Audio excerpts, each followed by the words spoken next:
एक व्यक्ति जिसका नाम अशोक भल्ला है, वह अपने बेटे के साथ मंदिर में बैठा हुआ था।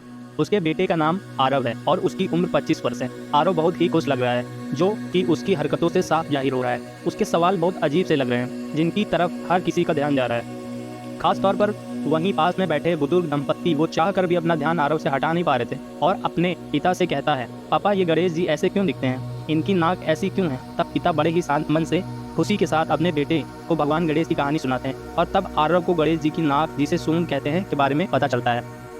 आरव ऐसे कई सवाल करता है, जैसे आसमान का ये रंग कौन सा रंग है, पंछी का नाम क्या है, नदी का रंग क्या है। ऐसी अनगिनत सवाल जो कि बहुत छोटा बच्चा अपने माता पिता से करता हो।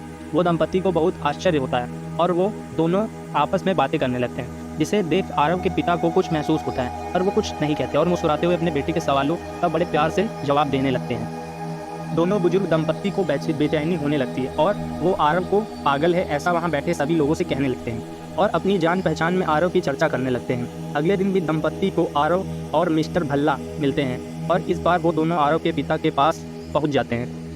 वो उन्हें आरव को मेंटल चेकअप और ट्रीटमेंट की ज़रूरत है यह कहना चाहते हैं और बहुत ही अटक कर असहजता से पूछते हैं, ये जो है क्या वो आपका बेटा है। भल्ला साहब कहते हैं, हाँ जी भाई साहब, ये मेरा बेटा आरव। दंपत्ति के मन में कुछ है जो भल्ला साहब को समझ आ रहा है।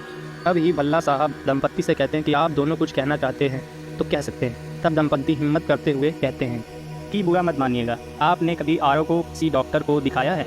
तब भल्ला साहब कहते हैं कि इस बात के लिए मुझे आरव को डॉक्टर को दिखाना चाहिए, वह एकदम चुस्त दुरुस्त है। तब दंपत्ति और अचरज में पड़ जाते हैं और संकुचित हुए कहते हैं, मिस्टर भल्ला, आपके बेटे की कद काठी देख कर लगता है कि यह 25 वर्ष का होगा, लेकिन इसकी हरकतों से लगता है ये कुछ 3 से 5 साल का है।